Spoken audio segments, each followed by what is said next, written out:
malaki ang naging perwisyo ng pag-aayos ng kalsada dito sa kahabaan ng San Marcelino.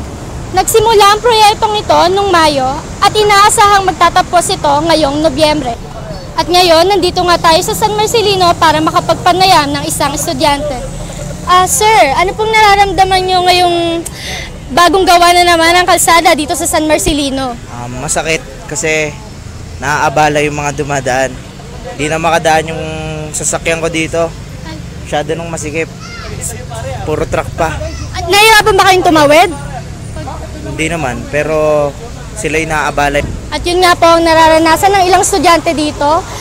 Dahil bukod sa pagtawid, nahihirapan din nilang iparada ang masasakyan nila dito.